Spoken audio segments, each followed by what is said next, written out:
Tiago, tiveram a oportunidade de compreender o livro, né? A maioria são defensores do que eles viram nos filmes, né? Ou do que eles ouviram de alguém.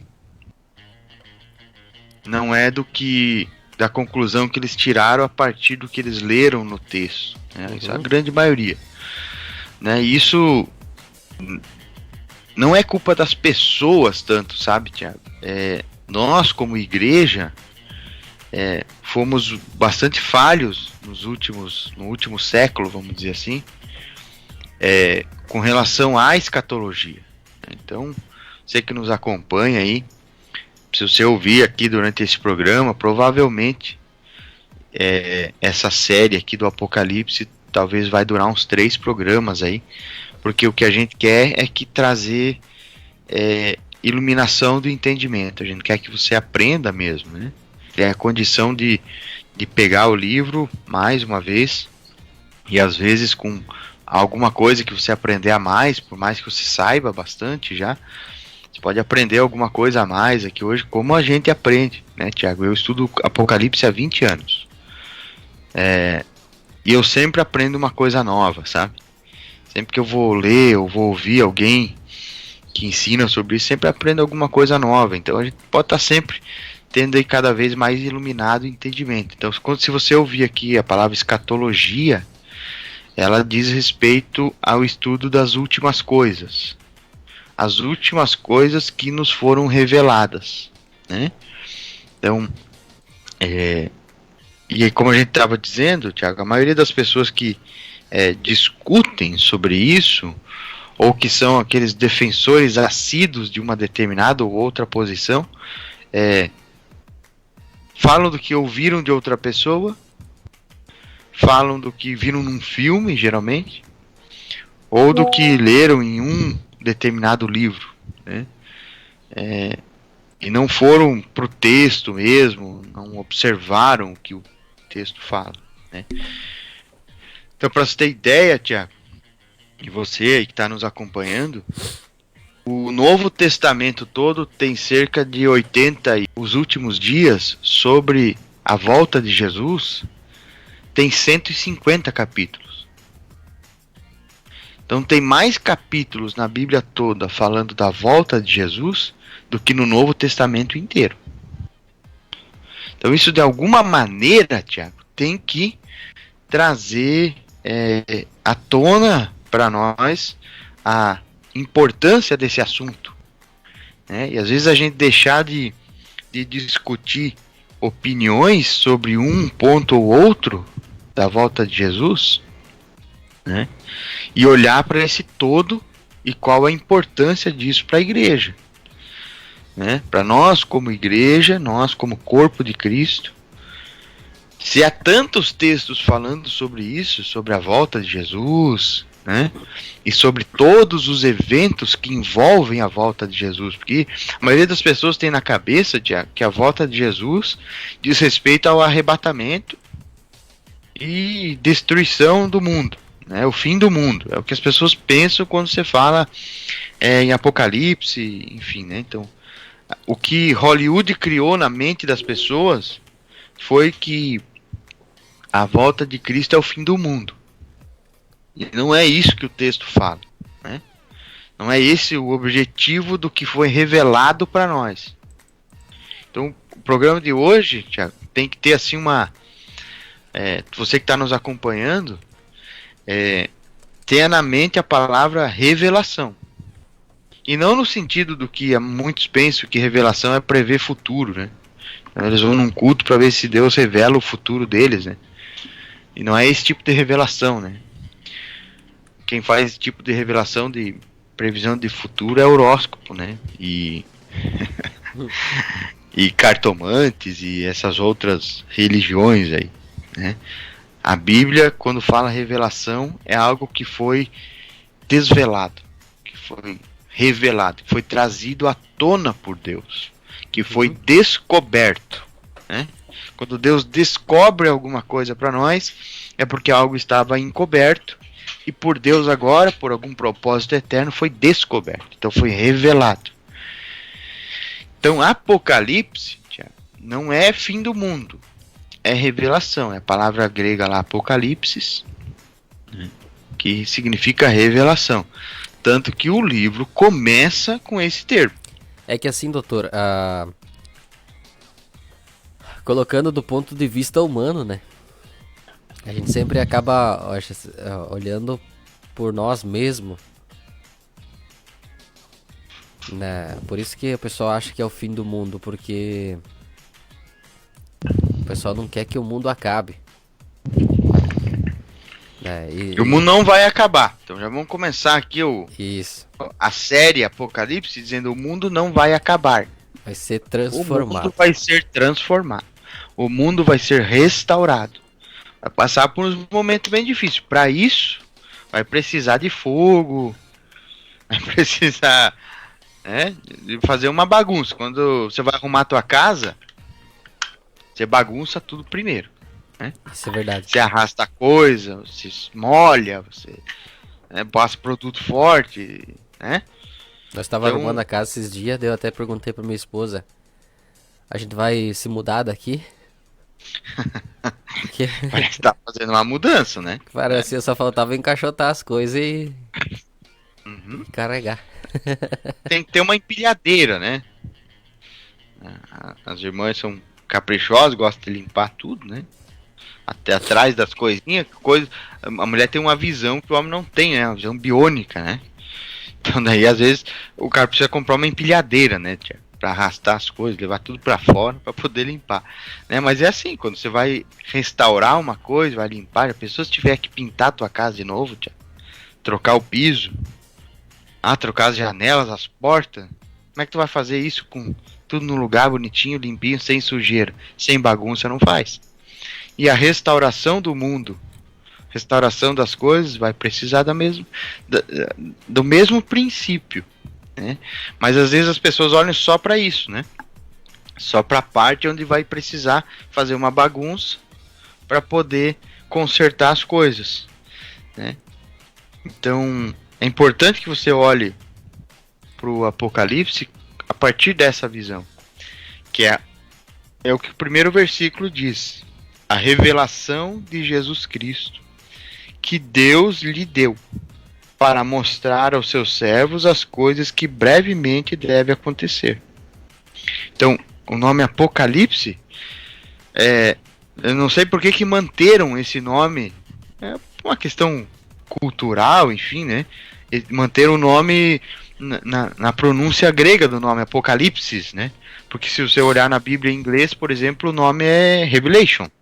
É revelação, porque esse é o nome comumente dado para o livro, né? Para nós que ficou Apocalipse, isso acabou se disseminando aí de uma maneira, sempre tratando do fim do mundo, né? Mas a escatologia, Tiago, talvez vocês vão ouvir eu falar essa frase aqui algumas vezes.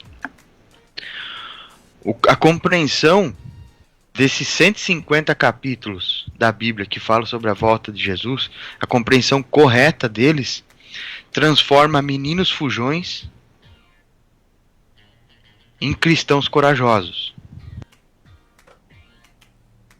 Porque tem muita gente que olha, e eu fui assim muito tempo, tá? Eu olhava para o Apocalipse como um menino fujão, que eu queria ir embora daqui e que tudo pegasse fogo.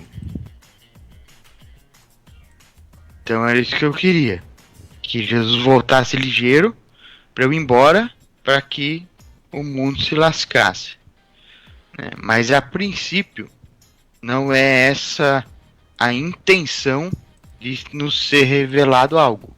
Não era para que tivéssemos medo, mas sim nos revelando a vitória que já está decretada. Então o Apocalipse, meu querido irmão, não é um livro sobre monstros e sobre o fim do mundo. É um livro revelando a vitória de Cristo e a sua noiva, que é a igreja. E se a igreja é o corpo de Cristo, ele é o cabeça e nós somos os membros do corpo, então a vitória dele é a nossa vitória.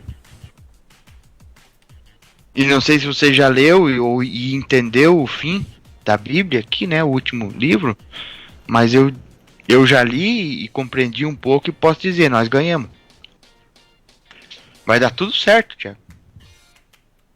Vai dar tudo certo.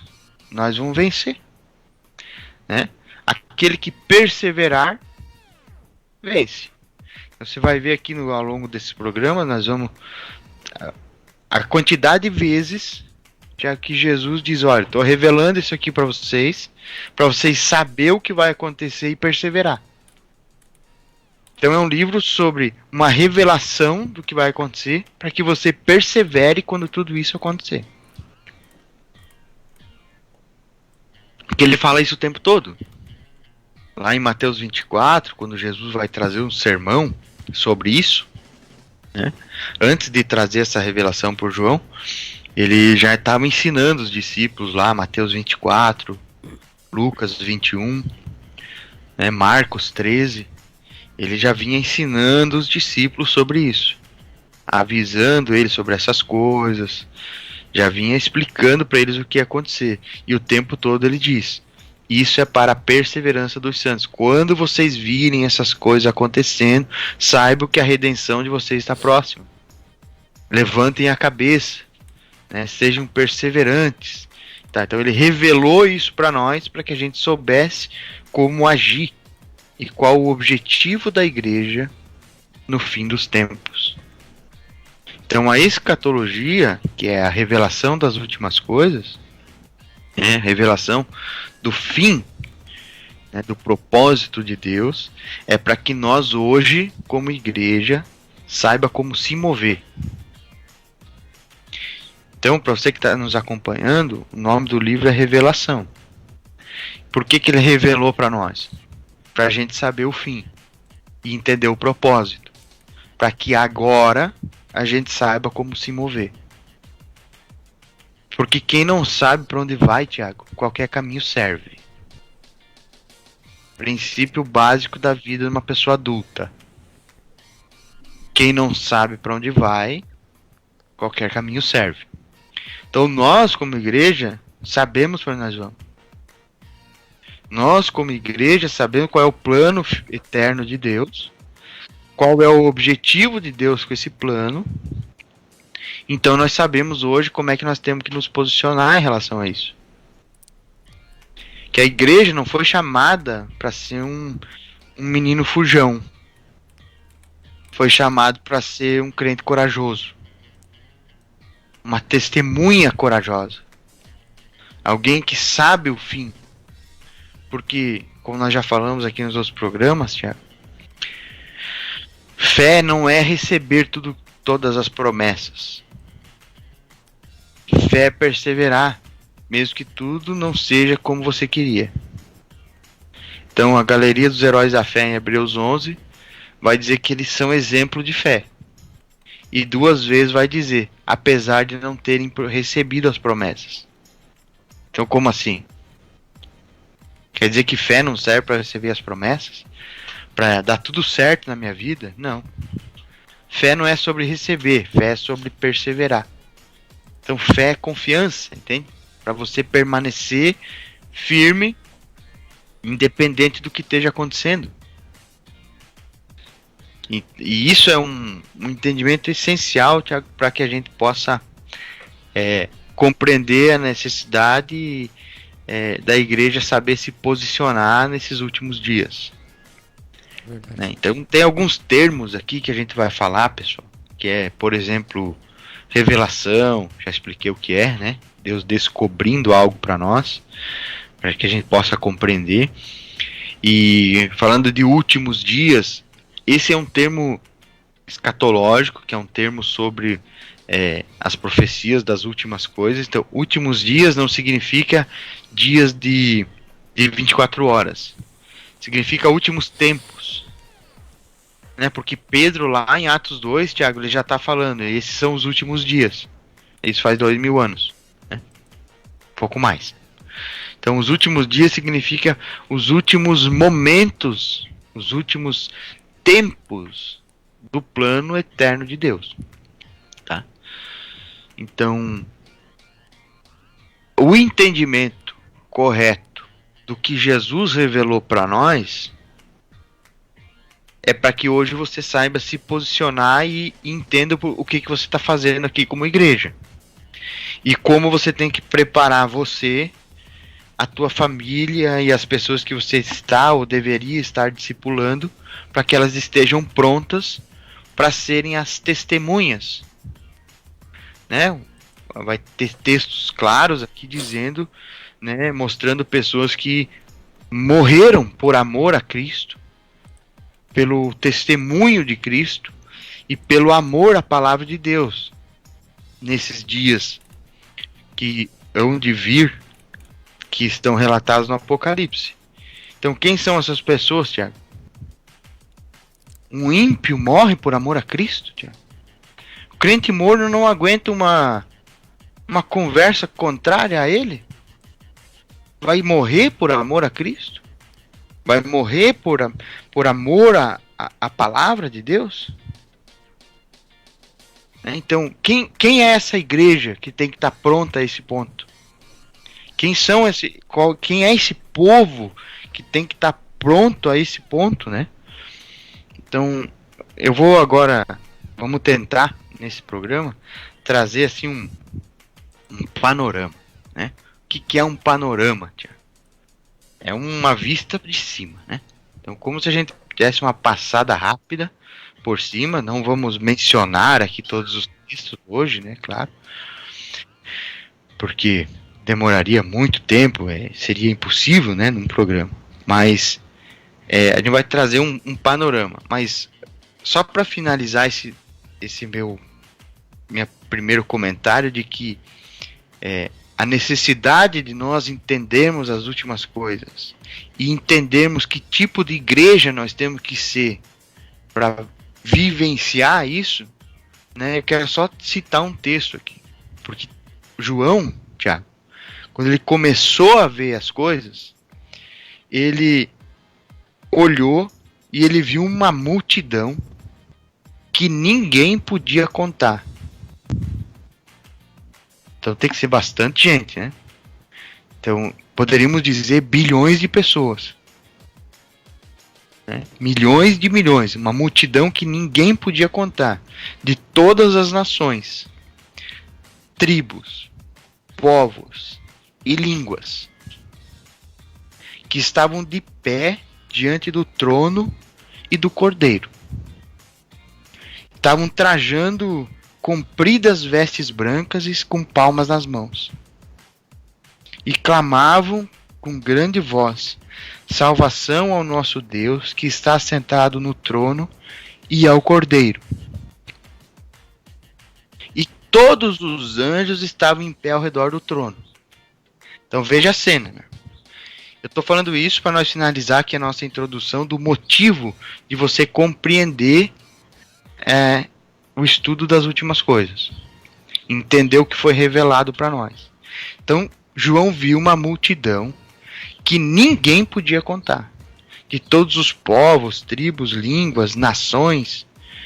E estavam de pé diante do trono e do Cordeiro.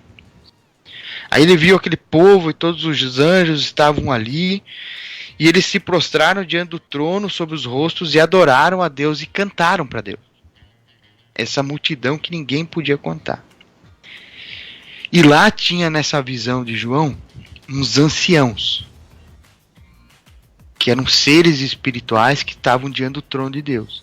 E um desses seres chegou para o João e perguntou assim: João, estes que estão vestidos de branco, essa multidão que ninguém pode contar, quem são essas pessoas? E o João, obviamente, aterrorizado, né, com aquela visão toda, e vendo aquilo, aterrorizado no bom sentido, né, perplexo, talvez seria a palavra certa, diante daquela visão que ele estava tendo, ele olha para esse ancião e diz: tu sabes, eu não sei quem são essa multidão de pessoas de branco diante do trono, uma multidão que ninguém pode contar. Quem são essas pessoas? Só o Senhor que sabe. Então esse ancião de dias, como diz a Bíblia, olha para ele e diz assim: estes são os que vieram da grande tribulação, e lavaram as suas vestes, e as branquearam no sangue do Cordeiro. Por isso estão diante do trono de Deus, e o servem de dia e de noite no seu templo. A minha pergunta para você, Tiago, e para todos que estão nos acompanhando: quem é essa multidão de bilhões de pessoas que ninguém pode contar, vestido de branco, e que lavaram as suas vestes as suas vestes e branquearam no sangue do Cordeiro? Quem é o povo, Tiago, que lava as suas vestes no sangue do Cordeiro? A igreja. É a igreja. Então, quem que morre por amor ao testemunho? Quem que morre por amor à palavra, Tiago? Quem não crê em Cristo? Quem não crê em Cristo morre por amor à palavra? Essa é uma pergunta importante. Tem que colocar, então, a verdadeira igreja.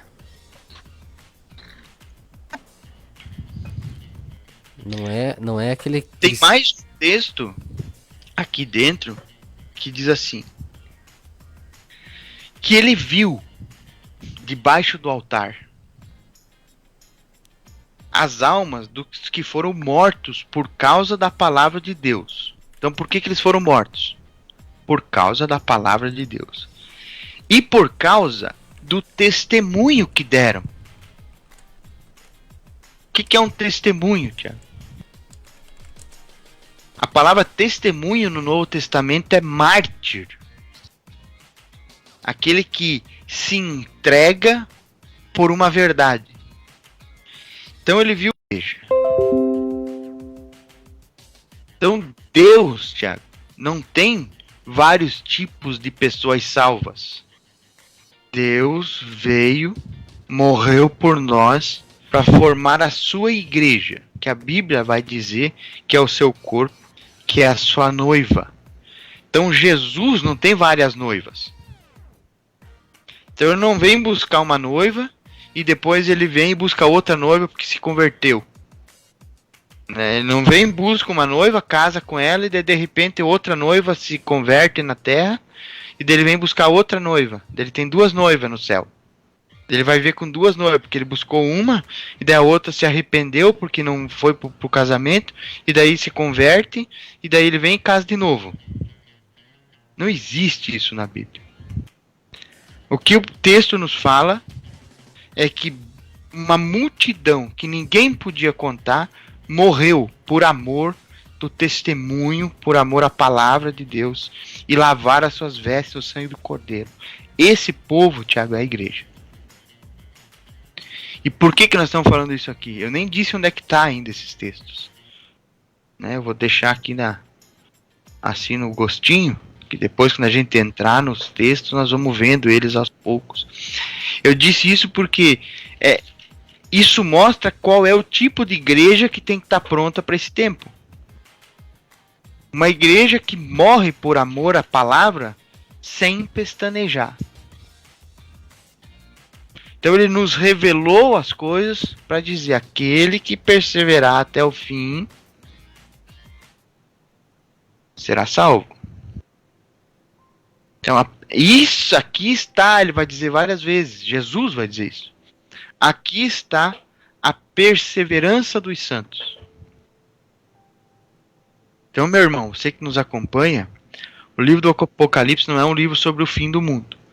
É um livro onde uma guerra está revelada, a estratégia do inimigo está revelada e a forma da nossa vitória já está revelada. Então você veja o poder de Deus, Tiago. Ele é tão poderoso que ele chega para os inimigos dele, que Deus não tem adversário, né? Deus tem inimigo. É uma coisa completamente diferente. Adversário seria alguém que seria páreo. E Deus não tem adversário, né? Se Deus desse uma palavra, ele acabaria com tudo. E pronto, né? Lá em Jó tem um texto que diz que se Deus requeresse o seu direito e retirasse o seu espírito, toda a humanidade cairia morta ao mesmo tempo. Então, Deus não tem adversário, né? Deus tem inimigo. Então Deus é tão poderoso que ele vem e ele diz assim, na frente de todos os inimigos dele: eu já sei o que vocês vão fazer, a estratégia de vocês é essa, essa e essa, e eu vou vencer desse jeito. E os meus vão vencer tudo comigo. Veja o poder de Deus. Né? Ele revela como vai ser a guerra, como é a guerra, né? Como é a guerra, qual a estratégia do inimigo, revela como ele vai fazer para vencer e quem vai vencer com ele. Então, isso é só quem é onisciente, onipotente e onipresente que pode fazer. Então ele sabe todas as coisas, está em todos os lugares e tem todo o poder. E ele fez isso para nós. Ele deu um livro para nós, explicando como que vai ser essas coisas, para que a gente saiba como se posicionar. Por isso que nós mencionamos essa questão das multidões que ninguém podia contar, e quem é essa multidão, né? Que são os que nesse momento difícil morreram por amor do testemunho. Isso é o que o texto está dizendo, né, Tiago? É verdade. É bem interessante nessa colocação, ou como que Deus já tem tudo preparado, né? E ele não dá nem revelado, né? sim, ele não dá nem opção pro inimigo ver, tipo assim, viu, tu quer perder como? Isso. Né? Tá dizendo, vai perder assim, ó, em tal momento aqui tu vai perder, nós já vencemos, e os meus vão vencer comigo, e pronto. Ah, mas eu vou matar eles tudo. Pode matar, que essa é a vitória. Essa é a vitória. E quando eles morrer por amor a mim e a minha palavra, eu vou dar isso aqui para eles. Eternamente. E para vocês que vão perder, para você, pro reino do mal, essa aqui é a condenação e já está decretada e pronto. Eu vou botar uma colocação, doutor. Aí que entra a estratégia, irmão, só para concluir aqui o raciocínio, aí que entra a estratégia do inimigo de querer fazer as pessoas pensar que isso aqui é um livro ruim, que isso aqui é um livro sobre o fim do mundo, que as pessoas não é para elas ler, não é para elas entender, e criar todas essas confusões de entendimento, porque é claro, né? A estratégia do inimigo está revelada e a vitória de Deus está revelada, e está dizendo como que faz para vencer com Deus. É claro que o inimigo vai querer que você não entenda o livro, que você se confunda, que você tenha medo do livro, né? Então, isso é muito óbvio, né? Doutor, por exemplo, quando o pessoal faz, entrando numa das teorias assim e dúvidas do pessoal referente ao Apocalipse, né? Que eu sei que essa é uma das grandes dúvidas do pessoal, quando a palavra ela entra dizendo sobre os mortos ressuscitarão, né? Por causa que a ciência ela deixa muito explícita, e a mídia, né? Que essa é uma questão impossível, sabe? Né? E o povo, o cristão em si, conhecedor de Bíblia, ele tem as passagens dos milagres assim que Deus fez, né? Jesus ressuscitando algumas pessoas. E a passagem que Jesus volta à vida, né? E aí, o povo não consegue compreender os mortos ressuscitarão. Por quê? Vou colocar na minha visão, o porquê que eles não conseguem compreender isso. Porque tem umas centenas de milhares de pessoas enterradas, né? Cujos seus corpos já putrificaram, já foram extintos praticamente, né? Sim. E eles têm aquela visão de filme de terror, sabe? Quando o morto ressuscita, aquela mãozinha sai fora da terra, assim, sabe? Porque eles acham que é aquele corpo ali, né? Porque o pessoal acha que vai ressuscitar um zumbi, alguma coisa desse tipo assim, né? Sim. Então é por isso, é isso que eu digo, a mídia Hollywood colocou essa visão dos zumbis na mente das pessoas, e daí eles acabam tendo a mente perturbada e não conseguem compreender o que a Bíblia fala. Aí eu vou fazer uma pergunta pro nosso ouvinte, e essa pergunta vai ser o estalo da vida deles, referente a essa questão. Quando a palavra de Deus ela diz que os mortos ressuscitarão, a palavra ela deixa claro que quando uma pessoa morre, Deus guarda aquela alma. É ou não é, doutor? Sim.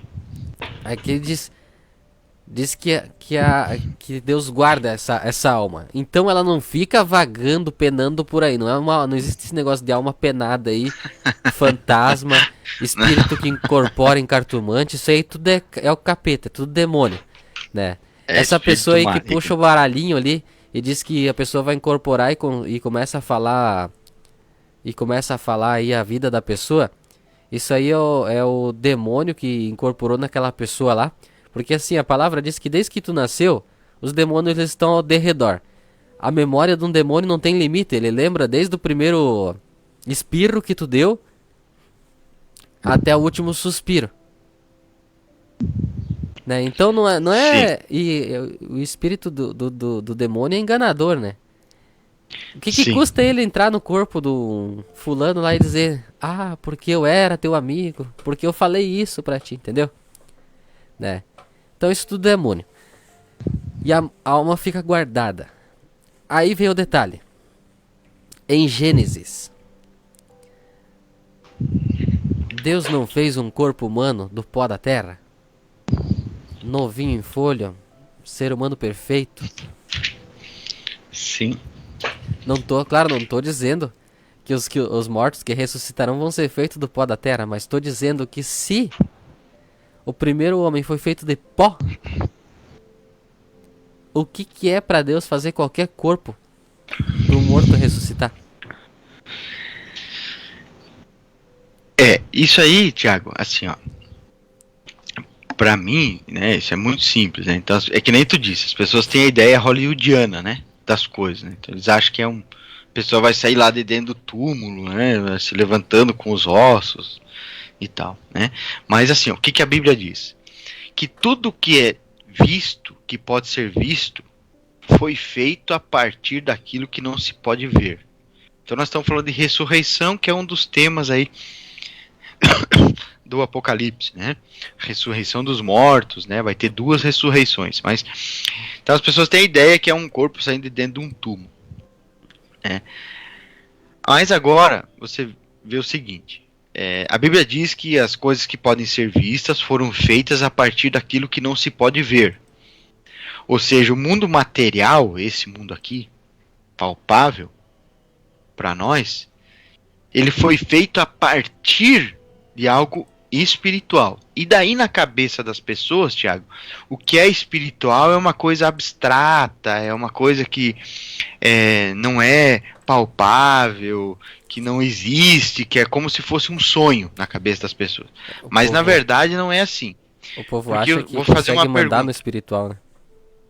Isso, eles acham que o espiritual é uma coisa assim, abstrata mesmo, uma coisa que não pode ser palpável, e na verdade isso não é. Como a Bíblia diz que o que é visto, que é palpável, foi feito a partir daquilo que não se pode ver, então isso aqui é só um resquício do que tem lá, do mundo, da vida, vamos dizer assim, né? Então, vou fazer uma pergunta para você que está nos acompanhando aí, tá, ó, eu tenho uma xícara na minha mão, né? Isso aqui eu aprendi com um mentor meu, quando ele estava me explicando exatamente sobre essas coisas, né? Essa diferença entre abstrato e concreto, entre o espiritual e o material, né? Então, uma pergunta, essa minha xícara aqui, daqui 1000 anos ela vai existir, será não? Provavelmente não. E daqui 10.000 anos, qual a possibilidade dessa xícara aqui existir? 0. Ela não vai existir. Ou seja, essa xícara aqui, eu te pergunto, ela é concreta ou abstrata? Todo mundo vai dizer que é concreto. Uhum. Concreto. E o espírito é concreto ou abstrato? Vamos dizer que é abstrato, é uma coisa, né, abstrata, assim, uma imaginação, né? Só que daqui 10.000 anos, meu espírito vai existindo? Vai. E essa xícara não. Então essa xícara é abstrata, porque ela é passageira, E o ela é espírito destrutível e o espírito é eterno. Então o espírito que é concreto. Então, se você imaginar, né? Se você imaginar que no Antigo Testamento você vê Deus sentando com Abraão numa mesa e comendo um churrasco, e os anjos com eles comendo pão e carne, aí tu começa a pensar assim, será que o espiritual é tão abstrato assim, né? Será que o espiritual, então eles, na cabeça das pessoas, Deus precisa juntar os teus ossos de volta, Tiago, para poder ressuscitar você, entendeu? Na cabeça das pessoas, né? Mas aí quer ver o que Paulo vai dizer em 2 Coríntios, no capítulo 5? Olha o que ele diz. Sabemos que se a nossa casa terrestre deste tabernáculo se desfizer, ele está falando do corpo, tá? Ele já estava falando do corpo, nosso corpo humano, das aflições do corpo e tal. Ele diz, sabemos que se a nossa casa terrestre desse tabernáculo se desfizer, temos da parte de Deus um edifício, uma casa não feita por mãos humanas, mas eterna nos céus. E por isso também gememos, desejando ser revestidos dessa nossa habitação que é do céu. Porque estando vestidos, não seremos achados nus. Pois também nós, os que estamos nesse tabernáculo, gememos angustiados, não porque queremos ser despidos, mas revestidos para que o mortal seja absorvido pela vida. Então veja o que Paulo está dizendo, Tiago. Que nós, como um espírito, temos essa casa aqui, que ele chama de tabernáculo, porque é a morada do nosso espírito, é o nosso corpo. Então ele diz que quando essa casa aqui se desfizer, nós temos da parte de Deus um edifício, uma casa não feita por mãos humanas. Por isso que nós gememos, nós desejamos, nós queremos ser revestidos da nossa habitação que é do céu. Uhum. Então o que ele está claramente dizendo aqui? Nós vamos ter um novo corpo. Então nós vamos ser revestidos em um novo corpo. Então ele diz que isso aqui é um tabernáculo e que aquilo é um edifício. Ele está falando provavelmente, claro, da glória que há nesse novo corpo. Enfim, né? Qualquer especulação de como é, como não é só especulação, nós não sabemos. O que nós sabemos é que teremos um novo corpo. Né? E, como a Bíblia diz, Tiago, para Deus não há nada difícil para ele.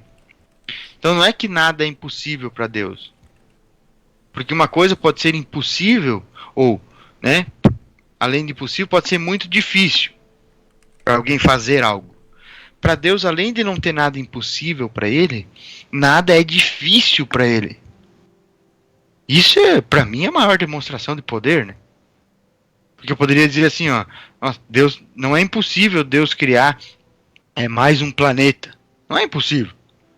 Mas é difícil para ele fazer isso?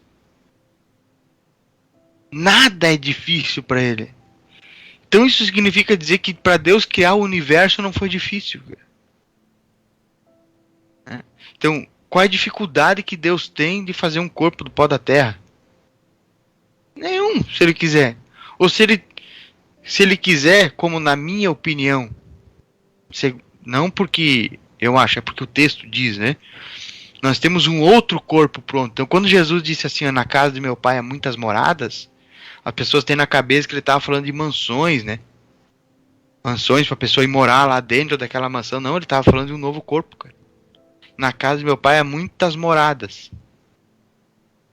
Então eu vou preparar-vos lugar. Eles achavam que o lugar era um lugar fixo. E Jesus estava falando, vou preparar para vocês uma oportunidade de você poder habitar uma nova casa, um novo corpo. E é isso que Paulo vem falar em 2 Coríntios capítulo 5. Quando esse tabernáculo se desfizer, nós temos na parte de Deus do céu um edifício. Uma casa não feita por mãos humanas, mas eterna nos céus.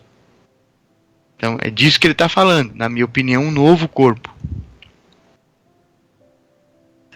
Agora deu aquele meme do plot twist, sabe assim que faz. Pum na mente. Segundo Paulo, se chama espírito de revelação e sabedoria, de iluminação do entendimento. Então, meu irmão, você que se preocupa com aquela pessoa que morreu numa explosão, né? Como é que Deus vai fazer para juntar aqueles átomos do corpo? Deus não precisa. Tem uma casa preparada no céu para o dia da ressurreição. Tá? Então, ninguém habita essa casa aqui, ó, hoje. Tá? Isso aqui é pro dia que Jesus voltar. Então, por isso que Paulo disse: ninguém vos engane, né? Os mortos ressuscitarão primeiro. Depois nós, que estivermos vivos, teremos o corpo transformado. Ele diz assim: carne e sangue não podem herdar o reino dos céus. Tá? Então não é esse corpo aqui, é um novo corpo. Tá? Esse corpo transformado, enfim, né? Mas eu acho que aqui dá para ter uma ideia aí dessa questão da ressurreição, né? Bora pro estrutura do livro, Tiago? Vamos lá. Vamos lá?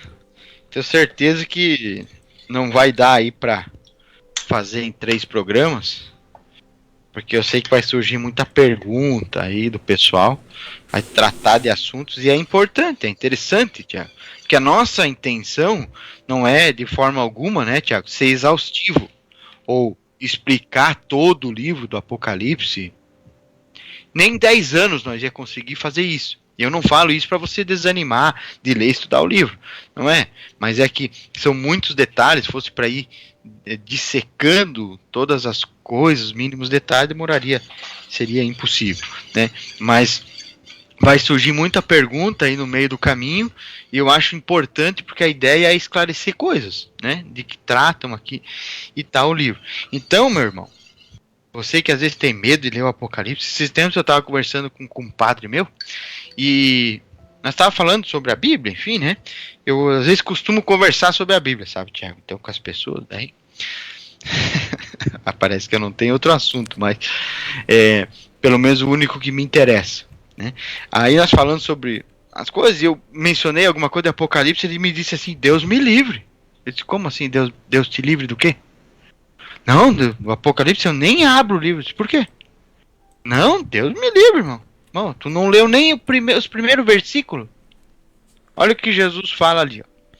Vou ler do 1 ao 3, tá? Revelação de Jesus Cristo, que Deus lhe deu para mostrar aos seus servos as coisas que brevemente devem acontecer. Ele as enviou pelo seu anjo e as notificou ao seu servo João, que testificou da palavra de Deus, do testemunho de Jesus Cristo, de tudo o que viu. Olha o verso 3. Bem-aventurado aquele que lê, e bem-aventurados os que ouvem as palavras desta profecia, e guardam as coisas que nela estão escritas, porque o tempo está próximo.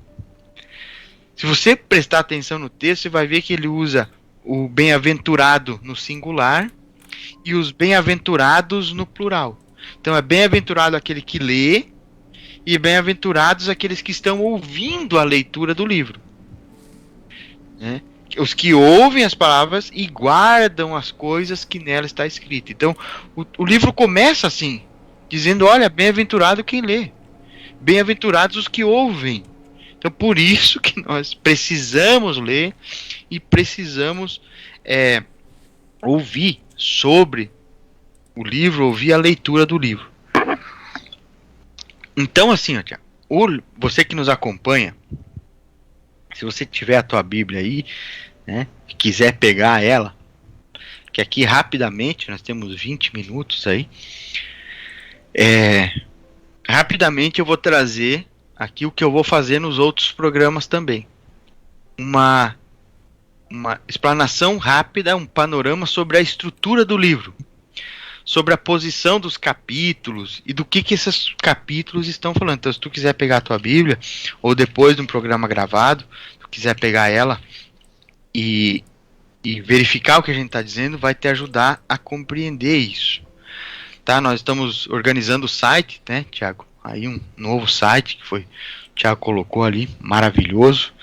E nós vamos colocar lá, junto com os programas, alguns esboços. Então você vai poder entrar lá e conferir isso e usar para estudo, enfim, né, para te ajudar. Então o livro, Tiago, ele é dividido em sessões. Eu vou usar esse termo para te ajudar a compreender isso aí. Então a gente pode dizer que o livro aí está dividido em 7 sessões. Tá? Você vai encontrar, se você for pegar estudos, talvez outras divisões, né? Mas obrigatoriamente eu tenho que escolher uma para te ajudar, e eu escolho a que vai ser mais simples para que todo mundo possa compreender, né? Então, esse tipo de ensinamento eu dou para minha irmã de 10 anos. Então, se tu prestar atenção, tu vai conseguir compreender se tu pegar a tua Bíblia. Então, a primeira sessão do livro, tá? Ele vai apresentar o livro, que é o capítulo 1, tá? É a primeira sessão do livro. Ele vai apresentar o livro, que é o que nós lemos aqui, dizendo que é a revelação de Jesus Cristo, do que se trata esse livro. Ele vai fazer uma saudação, então é a apresentação do livro e a visão de Jesus Cristo. Então, o João, para quem não sabe, o apóstolo João, ele estava exilado na ilha de Patmos. Então eles tentaram matar ele, não conseguiram matar ele, jogaram ele. Isso é o que a história conta, é o que mais é aceito aí pelos estudiosos, tá? Tentaram matar o João, jogaram ele num caldeirão de óleo fervendo e o cara não morreu, né? Não morreu porque Jesus tinha um plano de revelar para ele o Apocalipse, enfim, né? Por isso ele não morreu. E provavelmente foi o único dos apóstolos que não foi martirizado, provavelmente morreu de uma causa natural. Então ele estava exilado na ilha de Patmos, não conseguiram matar ele, então exilaram ele lá naquela ilha para ele morrer lá na ilha. E lá na ilha Jesus aparece para ele e revela essas coisas. Revela tanto as coisas que iam de acontecer, como também dá a João uma visão glorificada dele mesmo. Então aqui no capítulo 1, você vai ver o que João viu. Que nos próximos programas a gente vai dissecar um pouco mais isso aqui, né, o que Jesus mostrou para ele, né? Então ele começa ali no capítulo 1, no verso 8, ele diz: eu sou o alfa e o ômega, o princípio e o fim, diz o Senhor, aquele que é, que era e que há de vir, o Todo-Poderoso. Então Jesus aparece para João e já deixa mais uma vez muito bem claro quem ele é. Ele é o próprio Deus, né? Então ele dá essa visão para ele. O João vê várias representações do poderio e do senhorio de Jesus, né? O capítulo 2 e o capítulo 3 são cartas, né? 7 cartas que Jesus mandou João escrever para 7 igrejas que tinha na época. Tá? Então essa é a segunda sessão, capítulo 2 e o 3. Onde ele vai escrever essas 7 cartas, revelando problemas que tinha nas igrejas. Então toda igreja tem problema. Tá? Hoje não existe uma igreja que não tenha problema. Então todas as igrejas têm um problema, né? Sempre. E a gente está aí para saber como resolver e quais são os principais problemas. Então, um panorama bem básico da segunda sessão aqui, as cartas, Tiago, é onde Jesus mostra os problemas mais graves que haviam e que haveriam nas igrejas até o fim. Então a gente pode muito bem ler essas 7 cartas e ver o que Jesus gosta e o que ele não gosta. Porque ele vai fazer elogios, né, e vai fazer críticas. E vai dizer o que precisam fazer. Todas as vezes arrependam-se. E arrependimento não é remorso, é mudança de mentalidade. Então entendam que isso está errado e mudem. Então a segunda sessão basicamente é isso: orientações, exortações e promessas para a igreja. Tá? Se alguém, eu respeito todas as opiniões, né? Quando diz respeito à escatologia, ninguém é dono da verdade, né? Mas existe um grupo de pessoas que usa, grupo de estudiosos, né? Que usam essas cartas aqui para dizer que eram 7 dispensações da igreja. Tá. Isso aí é uma doutrina de homem, né? Eu respeito, mas a Bíblia não diz isso.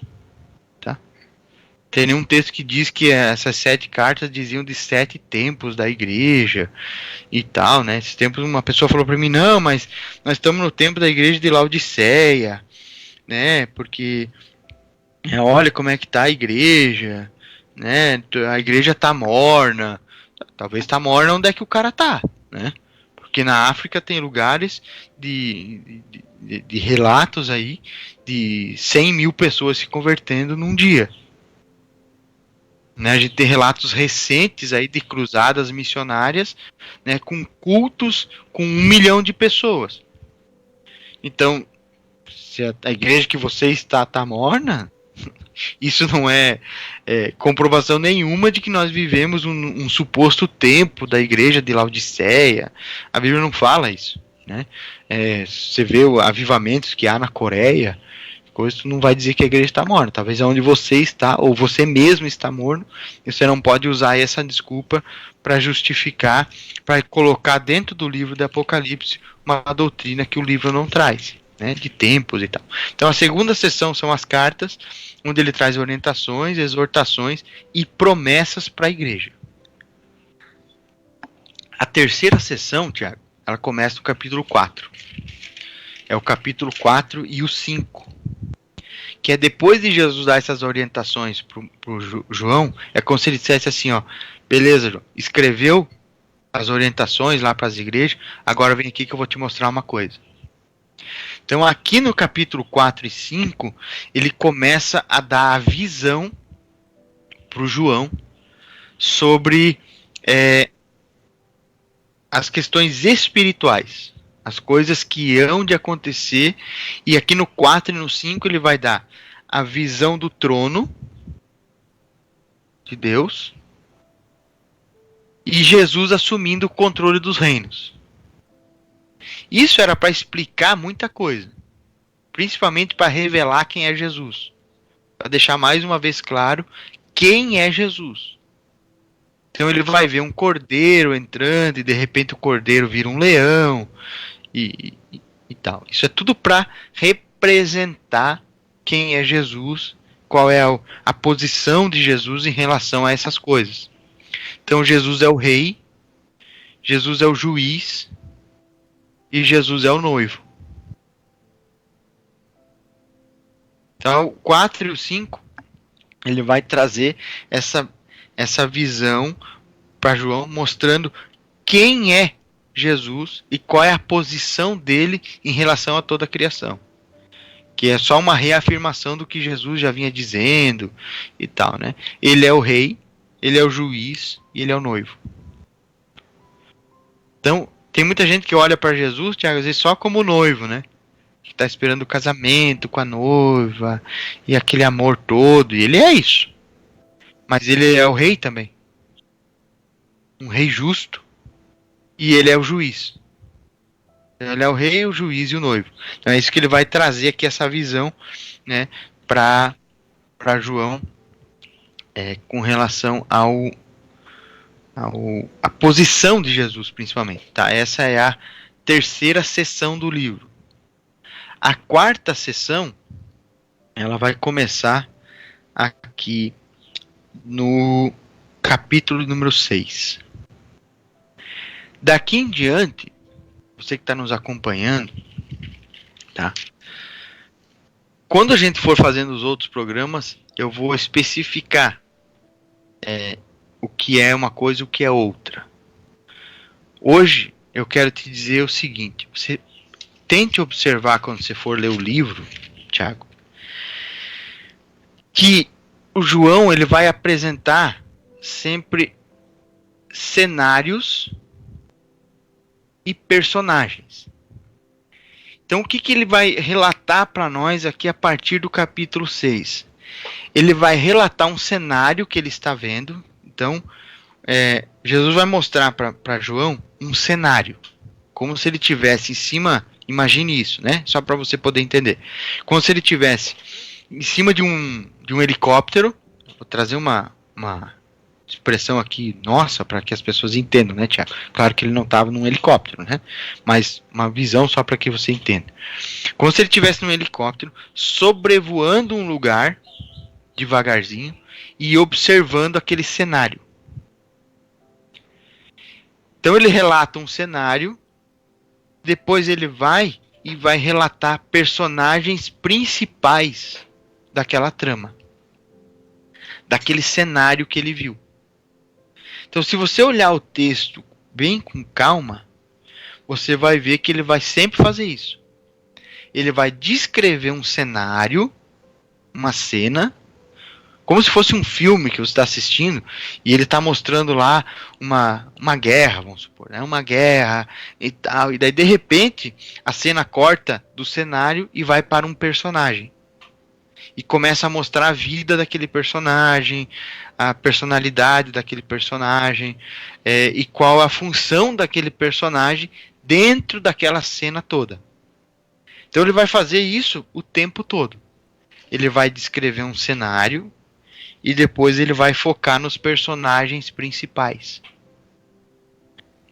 Então, a primeira coisa que você precisa ter em mente, a partir do capítulo 6, é que não é necessariamente cronológico.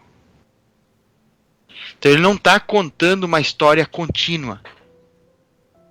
Porque você vai ver que de vez em quando ele vai repetir a mesma cena. Não é que aquilo está acontecendo de novo. É porque ele está relatando um personagem que estava presente naquele cenário que ele viu antes. Então, vou dar um exemplo aqui qualquer. Agora que a gente vai entrar aqui, mas você que está nos acompanhando. Essa questão dos cenários de personagens. Pensa que você está vendo um filme, e naquele filme tem uma cena de uma perseguição numa floresta e alguém pulando numa cachoeira. E fugindo. Isso é típico dos filmes do Rambo, né, Tiago? Não que eu seja velho, né? Mas antigamente uns filmes, né? Diferente. O Rambo sempre fazia isso, né? Você jogava numa cachoeira e tal, né? Não, era uma loucura, então imagine, né? Essa cena. Helicóptero derrubava e saía com aquelas flechas muito Então tu vê, lá no filme tinha aquela cena, né? Perseguição, tal, o cara pulando na cachoeira. Depois eles focavam lá nele. Mostrava às vezes ele antes se preparando, não era assim? Se preparando, pegando a ferramenta e tal. Então é isso que o João faz, porque assim foi mostrado para ele uma cena e depois um personagem naquela cena que apareceu antes. Então às vezes você vai ler, vai achar que está acontecendo uma coisa duas vezes, tal, não é. Se você prestar atenção, né, e você gravar o que eu vou dizer aqui, você vai lá olhar na tua Bíblia, você vai ver que ele vai apresentar um cenário e depois ele vai mostrar personagens que fizeram parte daquela cena. Tá? Então vamos lá. Capítulo 6, ele vai trazer a abertura dos selos. Então ele vai trazer um cenário. Se você olhar lá na tua Bíblia, o capítulo 6 todo é um cenário que ele está vendo. Ele está vendo aqui 4 cavalos que representam forças espirituais agindo no mundo, né? E ele vai contar o cenário todo, de guerra, de fome, problemas econômicos. Ele vai mostrando um cenário. No capítulo 7, ele vai mostrar personagens que fizeram parte daquele cenário todo que ele mostrou.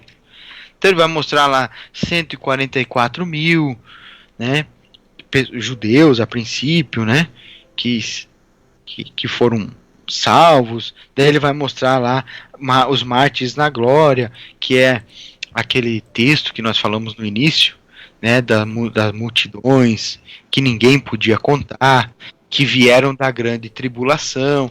Então, o que ele estava mostrando? No capítulo 6 ele mostrou um cenário, e daí no 7 ele mostrou personagens. No capítulo 8, ele vai abrir o último selo e vai mostrar o cenário das trombetas. Então é um cenário. Ele vai mostrar lá o cenário, capítulo 8, capítulo 9. Ele vai mostrar um cenário, de novo uma cena toda, que está acontecendo e tudo. No capítulo 10 e no capítulo 11, ele vai falar de personagens que estavam lá naquele cenário. Então você que nos acompanha, se tu pegar lá na tua Bíblia, você vai ver. Capítulo 6 ele mostra um cenário. Capítulo 7 ele vai mostrar personagem. Capítulo 8 e 9 ele volta descrevendo um cenário. Capítulo 8 e 9, né, no 10 e 11 ele vai mostrar lá personagens de novo. E isso ele faz até o fim do livro. Tanto que daí no capítulo 12, 13, 14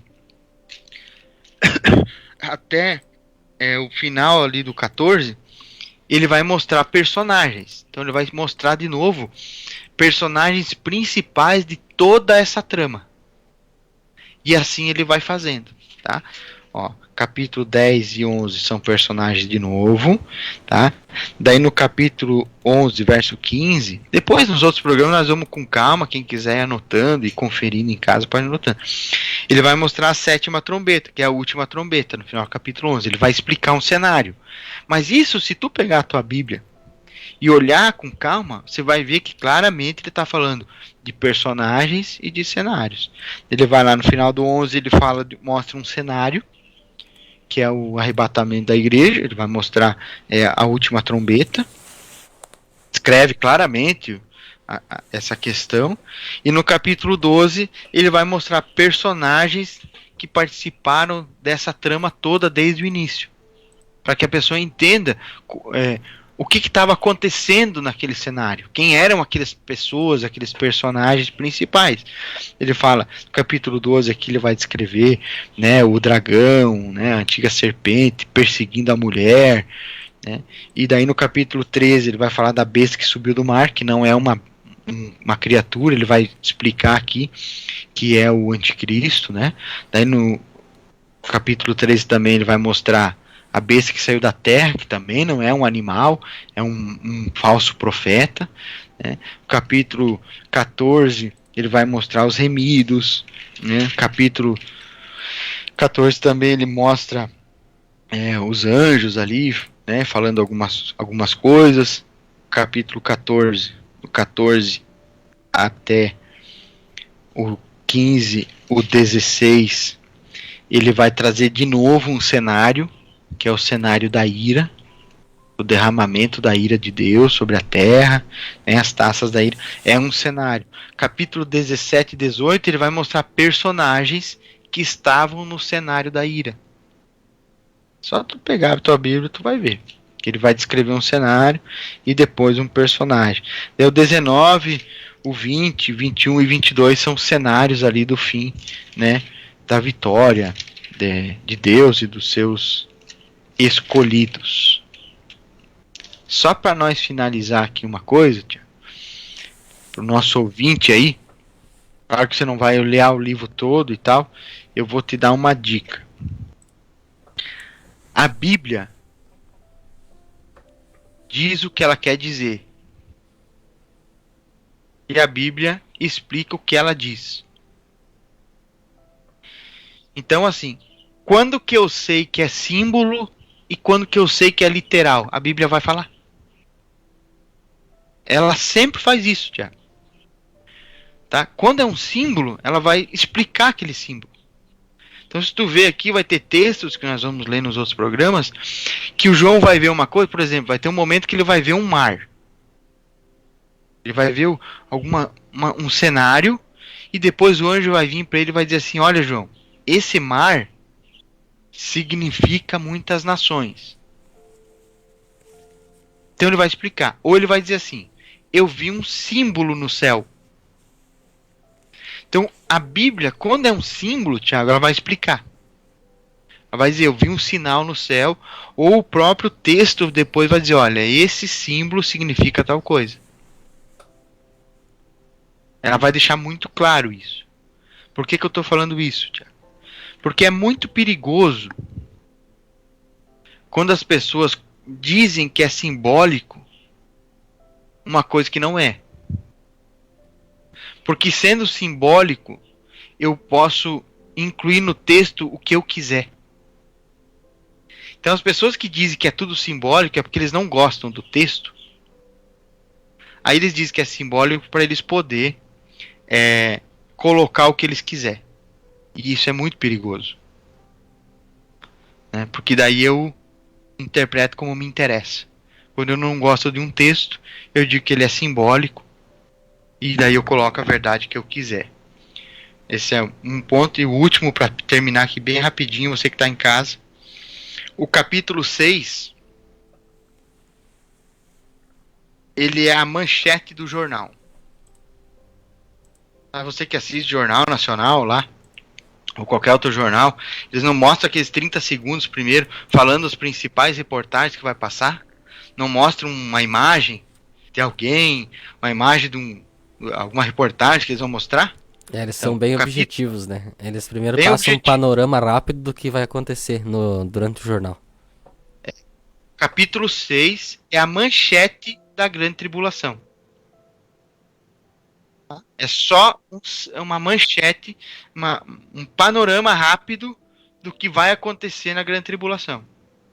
Ele não vai dar detalhes. Ele vai dar detalhes da grande tribulação no capítulo 8 e no 9 ali em diante. Então o capítulo 8 e 9 está dando detalhes do que ele mostrou brevemente no capítulo 6. Tanto assim que no finalzinho do capítulo 6 ele vai demonstrar, ele vai estar mostrando já a volta de Jesus. Porque as pessoas estão se jogando embaixo das pedras e nas fendas das rochas e dizendo: caiam sobre nós e esconda-nos da face daquele que está sentado sobre o trono e da ira do Cordeiro.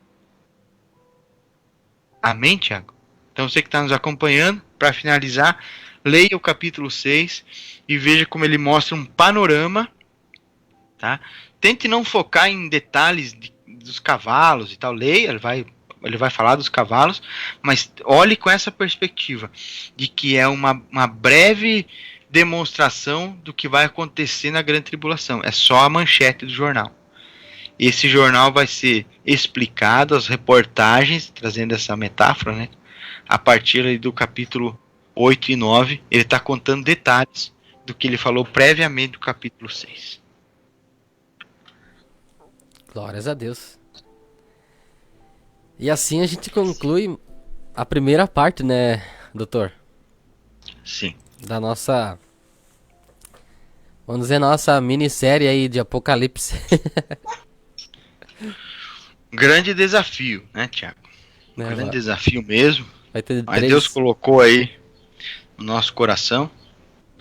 Vamos tentar ajudar as pessoas aí muitos a perder o medo e outros a ganhar interesse e gosto pela profecia, pela revelação de Jesus.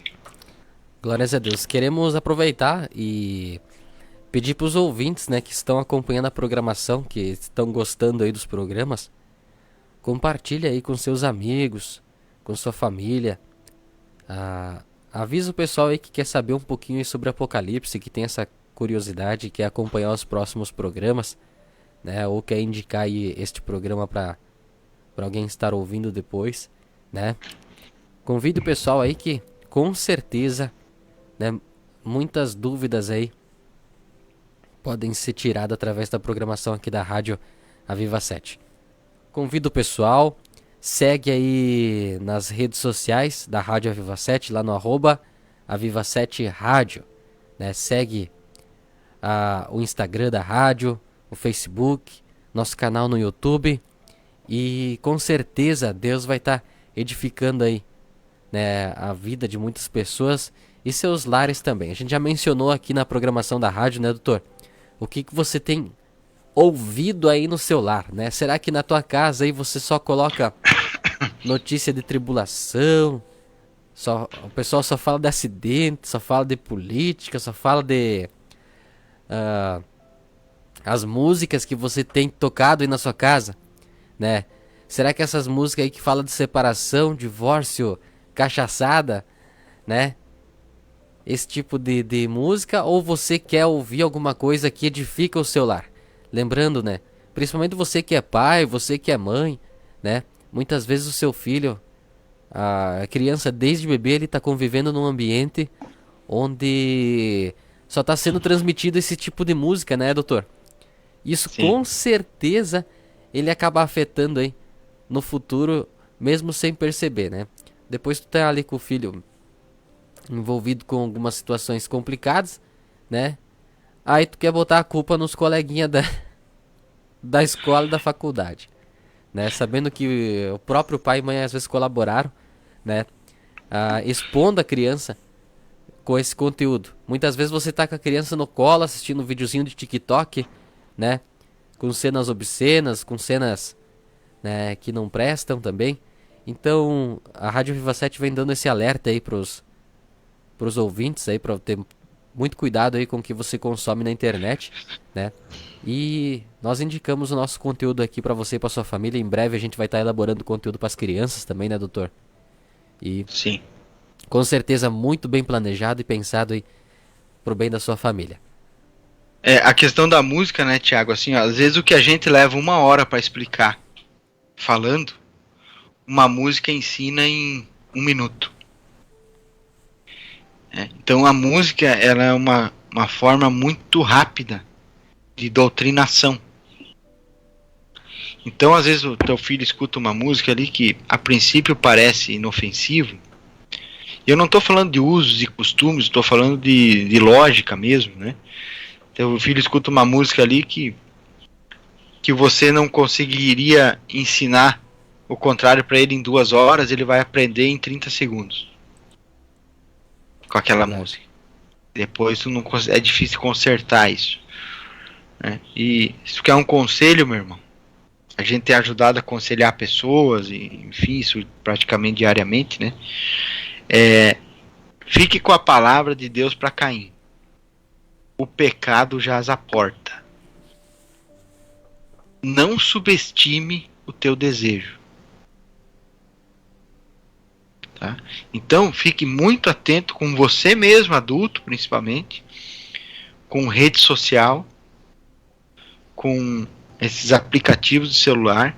Não subestime o teu desejo. Não subestime o pecado que habita em nós.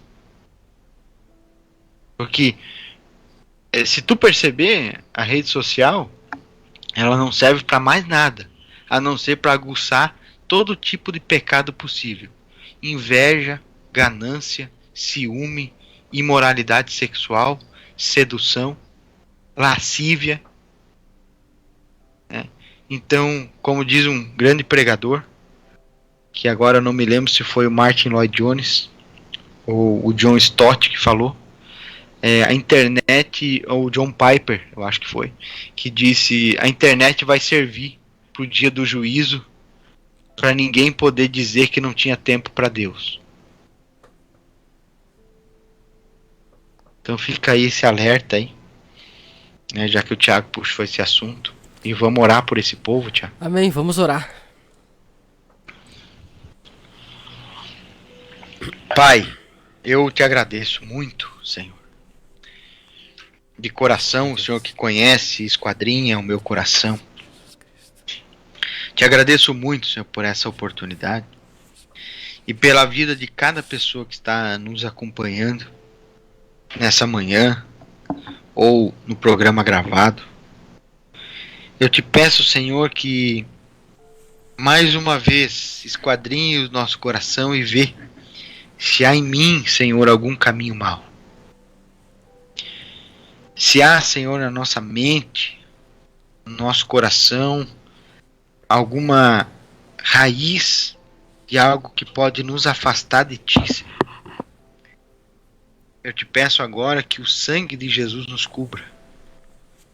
Que pelo poder que há no sangue, no nome de Jesus, o Senhor retire de nós qualquer caminho que nos afaste de Ti. Qualquer pensamento, Senhor, que invade a mente dos nossos ouvintes. Esses desejos que estão sendo alimentados, Senhor, na vida deles através das redes sociais. Senhor, dá entendimento e convence-nos, Senhor, do nosso pecado, para que assim a gente possa nos aproximar mais de Ti.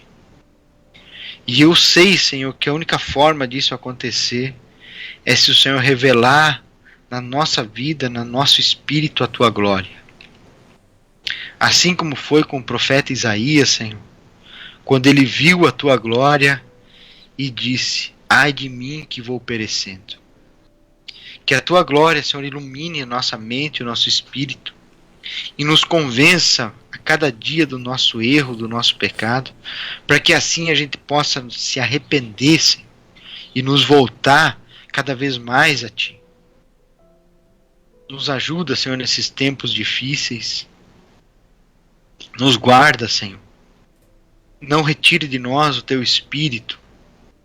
Derrama sobre nós, Senhor, Teu poder, para que a gente possa perseverar nesses dias maus. Acrescenta-nos a fé. Esse é o meu pedido nessa manhã de sábado, Senhor, em nome de Jesus Cristo. Amém. Glórias a Deus, que Deus abençoe a cada um dos ouvintes. Quero agradecer mais uma vez aí ao Dr. Alexander por disponibilizar esse tempo aí na Rádio Aviva 7.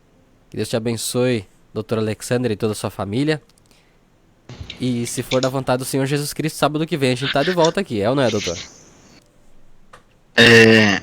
Eu que agradeço, Tiago, mais uma vez. Sempre agradeço e é de coração pela oportunidade, por poder participar dessa obra que o Senhor colocou no teu coração, nas tuas mãos e da tua família. Que Deus abençoe e até sábado que vem, se Deus quiser. Que Deus abençoe a todos, continue ligadinho aqui na Viva 7, nosso canal ao vivo.